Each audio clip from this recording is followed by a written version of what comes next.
গতকাল আনুমানিক 12টা সাড়ে 12টা হবে।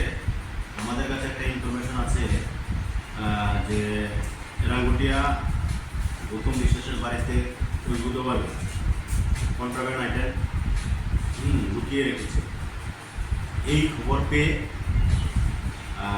আমি এবং এলজিপু স্যার এবং বামুনিয়াপাড়ি ওসি এবং অন্যান্য স্টাফ মিলে তাদের বাড়িতে তল্লাশি চালায় এবং আনুমানিক প্রায় 3টা সাড়ে 3টার দিকে রাত্র সার্চ করার পরে তার বাড়িতে 6 কেজি গাঁজা, 39 বোতল স্কাপ পাই এবং এগুলির কোনো তারা সঠিক তথ্য দিতে পারেনি, অর্থাৎ তারা বেআইনিভাবে এই মালগুলি বাড়িতে রেখে দেয়।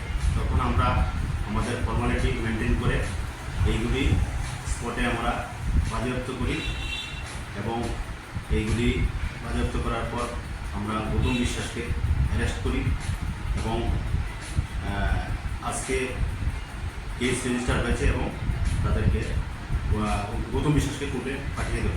ধারাগুলি স্যার, ধারাগুলি এনডিপিএস ধারা অনুসারে 20+2 B capital B 21 C 29 25 NDPS act. এই অভিযান কি জারি রাখবে সবসময়? আমাদের এই অভিযান আগেও করেছি কিছুদিন আগে এবং এই অভিযান কন্টিনিউ জারি থাকবে।